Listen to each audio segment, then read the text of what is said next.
Hello, this is Gigi from Gigi's channel. Today I'm going to talk about different functions in Excel. The first function I'm going to show you is Dropdown. How to add a drop-down menu.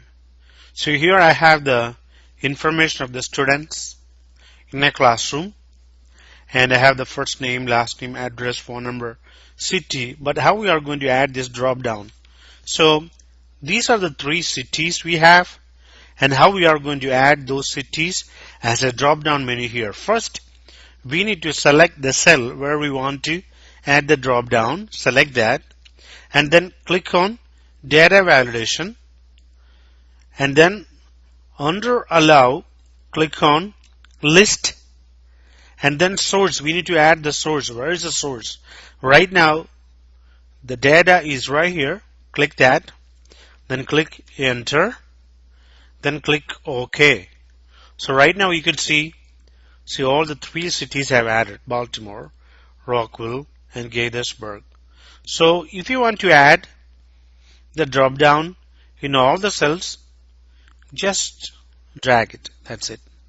So now everything is added. So the first city is Baltimore, the second city Rockville, and the third city Gaithersburg, and the fourth city Baltimore, and the fifth city is Rockville again. So this is how we are going to add the drop down, right?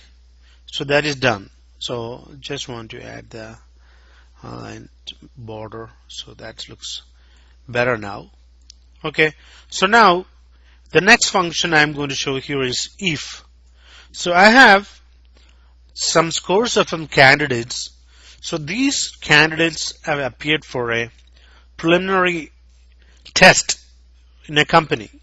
So the company decided any candidate who scored 90 and above is passed. So any candidate who scored less than 90, they failed it. So let's see how we are going to add that. So it's easy. It's very easy. Just equals if. Okay, we added the if condition and the logical test. So that's a value right here. B2 is greater than or equals 90. They pass the test. Okay. If they scored less than 90, they are going to fail the test. That's it. That's simple. As simple. So right now you could see the first candidate who scored 90 is passed. So I'm going to drag to all the cells and let's see the results. Oh, what did I do? I did a test. I'm sorry. I made a mistake here. I am going to correct that. I am supposed to put fail. F-A-I-L, right? So I'm going to drag it again. So now we could see the candidate who scored 81, he failed in the exam because he didn't get 90 and above. So the candidate who got 77, he failed likewise. So now you got some idea what is this. So now the next one is nested if. How we are going to do the nested if? Nested if nothing but more than one if. Okay, let's see how we do that. If. So if, so this is the information. So before, let me explain what I'm trying to do here. So here I have the information of the students for grade 5. So any student who scored 90 and above, they're supposed to get what? They're supposed to get A grade, right? So any students between 80 and 90, they should get B, and any student who get more than 70 or between 70 and 80, C likewise. So that is how we are going to do the nested if. That's also very easy. Equals, then put if. So this candidate, so that's the logical test value, greater than or equals 90, comma, what is the score? A. Right, comma, So again, so we have to put if again. So if, so the candidate who scored greater than or equals 80, greater than or equals 80, what they are going to get, the score is B. So again, if, this is known as nested if because we are putting many if this candidate is greater than or equals 70, what score they are going to get? They are going to get C, comma, and the next one is D, more than 60. If this candidate, if we have to put if, comma, if we have to select the if this candidate, this score is greater than or equals 60, they should get what? D.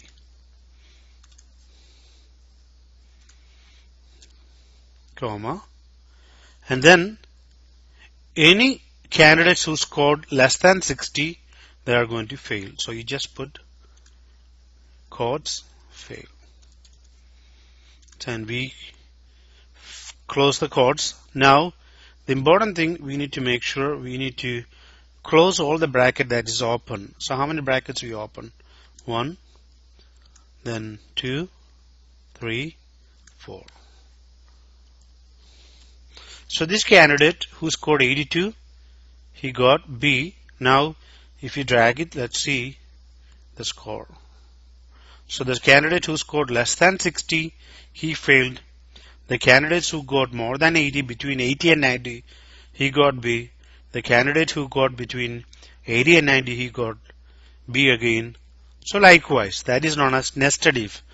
Nested if is nothing but we put more than one if. If there are more conditions to meet, we put that in if. That is how we did it. Nested if. The next one is sum. That's very easy. It's not a difficult thing. How to do that? Sum equals sum. If I want to select some cells like 3, 3, so what's the sum? 3 plus 3, 6. That's one way of doing it. Or we can do equals sum, and we can select everything from here to here. And what's the sum? So you got 15. And so you can do the sum in any ways you want it, like, so we just drag and drop here. So this is how we do the sum. And the sum if, look at the sum if. Here I have the name of the fruits, I have the quantity, and how to do sum if here in this case. So I want to know what is the quantity of apple we have. Here we can see we have 10 apple here, then another one 6. So there should be how many apples? 10 plus 6, 16 apple. So let's do in this formula sum if, and what is the range? Right now the range is from A2 to A8. And what is the value that you want to find it? I want to find apple. How much is the total number of apples, comma, and what is the sum range? The sum range is right here. Close the quotes. Let's see how many apples we have. We have 16 apples. 10 plus 6, 16. That is how we do sum if.